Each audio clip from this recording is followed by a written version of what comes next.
Bismillahirrahmanirrahim. Aldı bilen insonni yo'qdan bar qilib, uningga tabiiy va hissiy hidoyatlarni ato qilgan, uni aqliy hidoyat bilan kuchlantirib, diniy hidoyat bilan barliq mahluqotlardan ustun qilgan Alloh haq subhanahu va taologa cheksiz hamd va sanolar aytamiz. Ondan islomdan iborat mukammal hidoyat bilan osmon zimindagi barliq insi jinlarga o'rtoq qilinib avatilgan Allohning eng oxirgi payg'ambari Muhammad sallallohu alayhi va sallamga cheksiz durud va salomlarni yo'llaymiz. Va Allohning diniga mahkam esilgan, uning payg'ambariga izchil ergashgan barliq ilm ahli ulamolarga Allohdan rahmat va barakatlar tilaymiz. İnsaniyet tarixinin her bir zamaniga, bugungi dunyoning amaliy ahvoliga nazar soladigan bo'lsak, Allohning diniga haqiqiy varislik qilguvchi ixlosmand fidoilarni barliq sohalardan uchirta olamiz. Ammo insof bilan xulosalasak, ularning ichidagi hammadan muhim o'rinda turadigan yanada olim ulamolardir. Chunki ular Allohdan eng qo'rquvchilardir. Haqiqiy ahli ilmlar ömrünü bihudi işlarga sarf qilmaydi. Bilginini başqalardan ayımaydı. Ular aldı bilan o'zi amal qilib turib, sunnatni ihyo qiladi. Maydoni aniq, muhabbat nafrati ro'shan bo'ladi.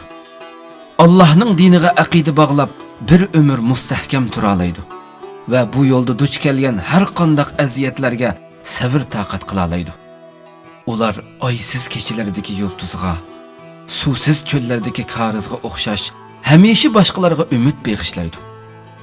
Ular bir nurdur ki, jaholat qorong'uligida o'chmaydigan. Ular bir soqiydur ki, ruhlarining chanqoqligini qondira oladigan. Ular mohir tiyublar ki, haqiqat o'gutlaridan singishlik bayonlarni chiqarib, ruhlarini davolaydigan. Ular bir antenna munarg'imi o'xshaydi ki, aqida chastotalarimiz qalayma-qallashganda haqiqat to'lqinlarini suzib elib, qalb qo'bullovchilarimizga ulab beralaydigan. Ana qarang, hadislar nodonning 1000 yillik ibodatidan olimning 1 soatlik tafakkuri vazn jihatda ortiqdir devassa. Payg'ambarimiz Muhammad sallallohu alayhi va sallam ular bilan boshqalarning farqi Allohning payg'ambari bilan odatdagi kishilarning farqidan cho'ngdir. Haqiqatan olim ulamolar payg'ambarning varislaridir deb iqror qilyapsa, biz nimami deyalaydik?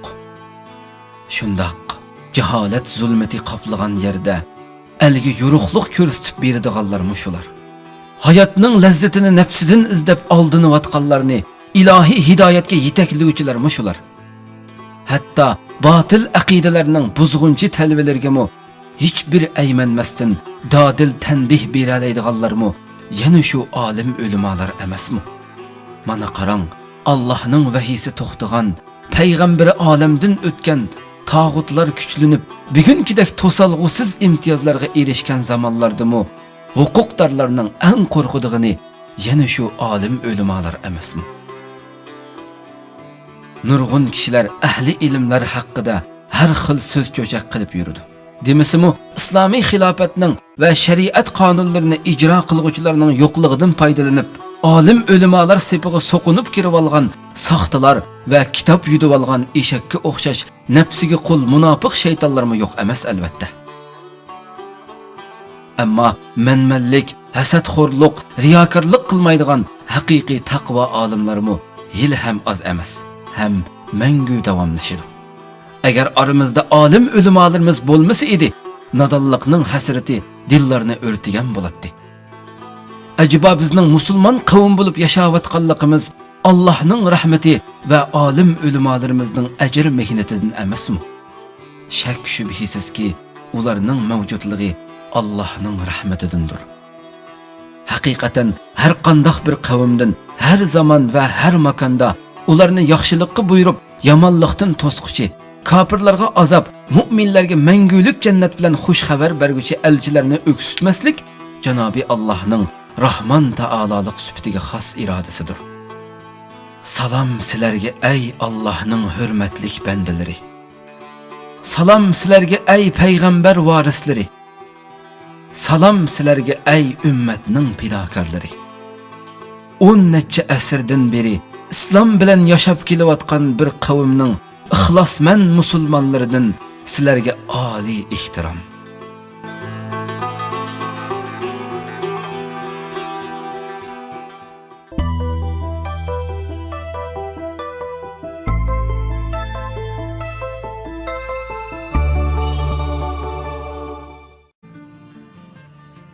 Bir 1993 yili 6 ayning 19 kuni kecha tarixning alohida ishlar yilnomasiga yangi qurlar xotirlandi. Poskam nahisidan Qarg'iliq nahisiga chiqqan musibat xabari diyorimizning barliq bulung puchqoqlariga qadar chaqmoq tezligida tarqaldi. Kishilar ixtiyorsiz ko'zlariga yosh oldi. Dillar ochiq o'rtandi. Lavlar titrab, tillar duoga yo'tkaldi. Qo'llar Allohga iltijo qilib igiz ko'tarildi. El ichi ajoyib tuyg'ularda chayqaldi. Nahiya pichirlamoqda, zimin ig'irlashmoqda. G'alchilar va muxlislar tinimsiz tipirlamoqda edi. Yo'llarda qatnash, ko'zlarda liq yosh iqin olmoqda edi. Chunki bugun ahli ulamolar ichidagi bir cho'lpon o'chgan favqulodda motam kuni edi. Bugun ilm o'g'inish ishtiyoqida qush cho'jisidek vichirlayotgan necha ming diniy o'quvchilar kuyimchan ustozidan ayrilgan edi. Tong yo'rug'anda hech qachon bugünkidek birli vaqtda muncha ko'p mehmonlarga sohibxon bo'lib boqmagan nahiya bu rahmatlik mo'tivarning shon sharafini yangidan ko'rayotgandek qilyotdi. Yomg'irdak duo va salomlar osmon zamindan yog'moqda. Xalq saldak oqmoqda. Uning qaynimiga cho'kkan jinoza vidolashish namozini taqazzolik bilan kutmoqda. Saldak iqiyotgan odam dengiziga aylangan jamining yangratqularidan pig'onliq marsiya anglanmoqda.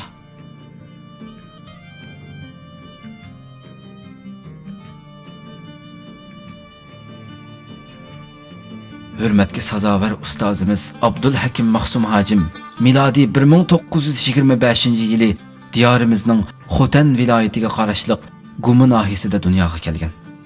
1940 yili Qashqar xonliq madrasasida shu davrning dongliq ustozlaridan Shamsiddin Damullam, Hashimoxun Damullam, Imin Axunum Mavlavi Damullam qatorliq katta olimlardan ta'lim olgan. Uzluksiz tirishib, qisqagina vaqt ichida Türkiy, Farisi va arab tillarida o'tiladigan hadis ilmi, qonun, siyosat, tarix, coğrafiya, geometriya va astronomiya qatorliq diniy va ilmiy fanlarda muntazam tarbiyalangan. Bo'libmi islomning murakkab fanlaridan fiqh va tafsirshunoslik, klassik adabiyot va jamiyatshunoslik sohalarida ko'p taraflama bilim egallab, milodiy 1946 yili a'lo natija bilan o'qishni tamomlagan. Ustozimiz Abdulhakim Mahsum Hacim zihnining o'tkirligi, asti tutish iqtidorining favqulodda yuqoriligi va yuksak mas'uliyat tuyg'usi bilan tirishishi natijasida diniy ilmlarda voyaga yetib qolmasdan vatan xalqining taqdiriga zich munosabatlik bo'lgan tarix bilimlaridami atrofliq izlangan edi. U tarixiy voqealarning vaqti, o'rni, sababi va aloqador shaxslarning kimligi, tavalligi ham turlik alohidaliklari, shundaqla ularning ijobiy va salbiy ta'siri qatorliq taraflariga qadar sonliq va dalillik ma'lumotlarni yodlab qolmasdan, shu chog'dagi adabiyotning yuqori pallasi hisoblangan Navoiy, Saidi, Shirozi, Huvayda va Mashrab qatorliq peshvolarning kitoblarini yodi elib, hammani hayron qoldirgan edi. Pidakar ustoz Abdulhakim Mahsum Hacim ilm bilan amalni tang tutib, bir ömür o'qitish bilan shug'ullangan 68 yillik hayot musofasida son-sanoqsiz iz bosarlarni yetishtirish orqali vatan xalqimizning islomiy gullanishiga alohida kuch qo'shgan va xalqimizning 1000 yildan beri davom qilib kelayotgan diniy an'anasiga haqiqiy varislik qilgan vafodor sarkarda edi.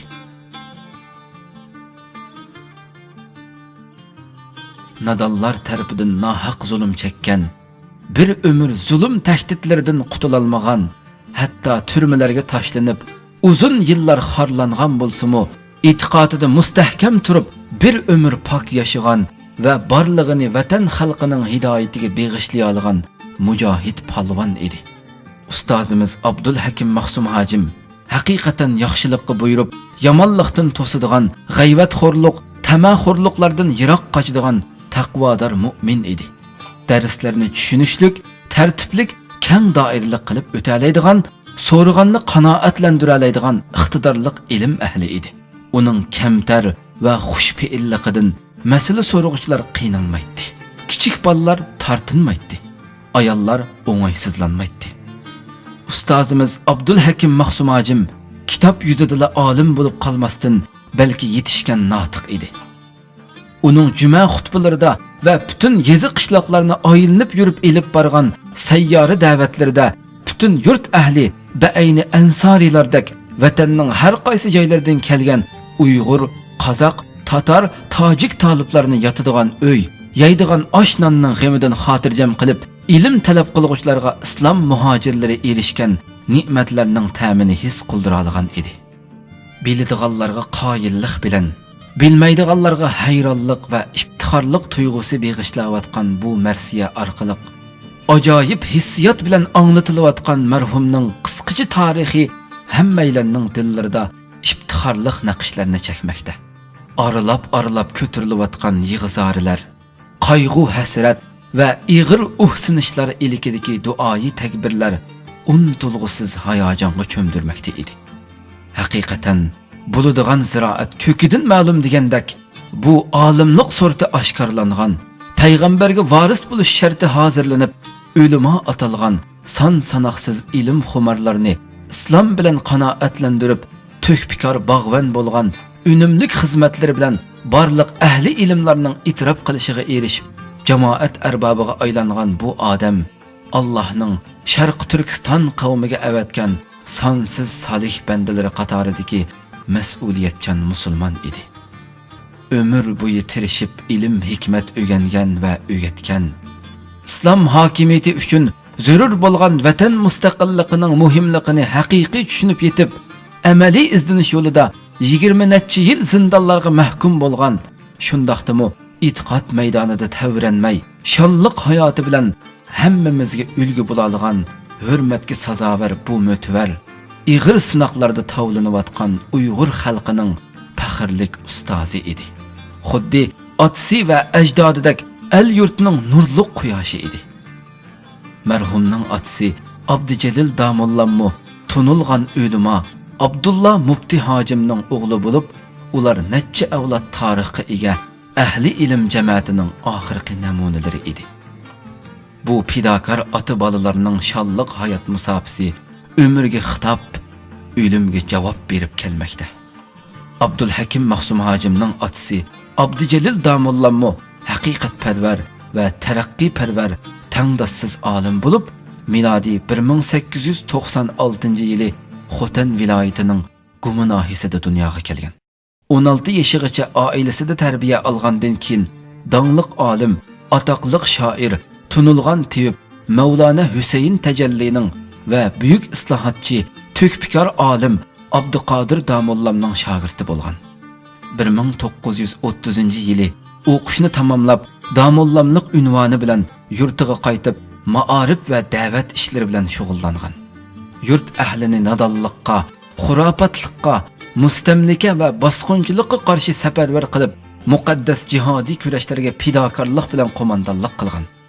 Inqilobning mevasi bo'lgan Sharq Turkiston Islom Jumhuriyatining ichinishliq mag'lubiyatidan keyin o'g'li Abdul Hakim Mahsumni birga elib chet elga hijrat qilgan va bu muhojiratdagi 3 yillik hayotida Hindiston, Arabiston, Misr va Turkiya qatorliq islom diyorlarini aylanib, ko'plagan ahli ilm, olim ulamolar bilan fikrlashgan.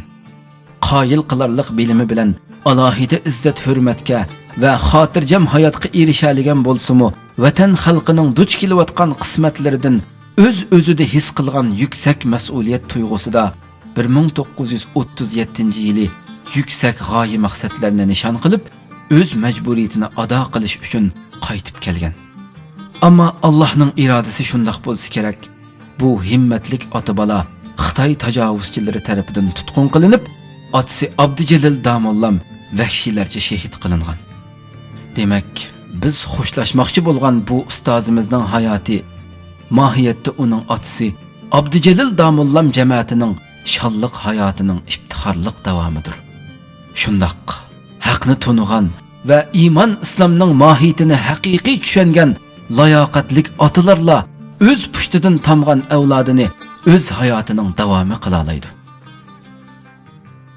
Shundoqla qalbi iymon bilan to'lgan, aqli islom bilan yug'urilgan farzandlarmi ota-ona, tuqqanlarga, el yurt va yorallarga, hatto butkul insoniyatga shon sharaf ato qila oladi. Ustoz Abdul Hakim Maqsum Hojimning Allohga bog'langan aqidasi mustahkam, islom ma'orifining g'albisiga bo'lgan ishonchi qat'iy bo'lg'ach, ummat tarbiyasiga otilib, qon tomirlariga singib ketgan fidokor ruhi vujudining har bir hujayralaridan qaynab chiqqan yuksak mas'uliyat tuyg'usida to'xtamay kurash qildi. U Xitoy tajovuzchilarining sharmandalarcha qilgan zo'rliq zo'mbuliqlaridan, savol so'roq va qiyin qistoqlaridan ömür bo'yi qutulolmagan bo'lsa-mu, hatto nohaq holda 20 necha yil zindonga tashlangan bo'lsa-mu, bozg'on tekkan taqa xanjar bo'pti deb texmo qat'iylashdi. Tajriba savoqlarini yakunlab, izchil olg'a bosdi. Har qanday ahvolda bo'lishidan qat'iy nazar da'vatning fursatlarini qo'ldan bermadi. Hatto uning bilan turmudosh bo'lgan mahbuslarning mo haqni tunib, taqvodor obidlarga aylanganligi, jazo lagerining javri jafosiga parvo qilmay, olimning tarbiyalashi bilan muddati to'shib jamiyatga chiqqan chaqda shu davrning yetakchi insonlaridan bo'lganligimi o'lmas pokitdir. Ana qarang, uning tarbiyasidan nasibador bo'lgan son sanoqsiz qiron notalar vatanning barliq shahar viloyatlaridan tortib, toki yezi qishloqlarga qadar erkin dunyoning porloq cho'qqilaridan tortib, qorong'u zindonning xilvat bulunlarga qadar yiltizlab, hali ham ko'klayotdi. Ulardek sodiq o'g'lonlarimizning tirishchanligi natijasida islom ruhi Sharq Turkiston osmonida chaqnayotdi. Alloh bulardek dinning egalari bo'lmish musulmonlarni bizdan mangu ayirmasin. Amin.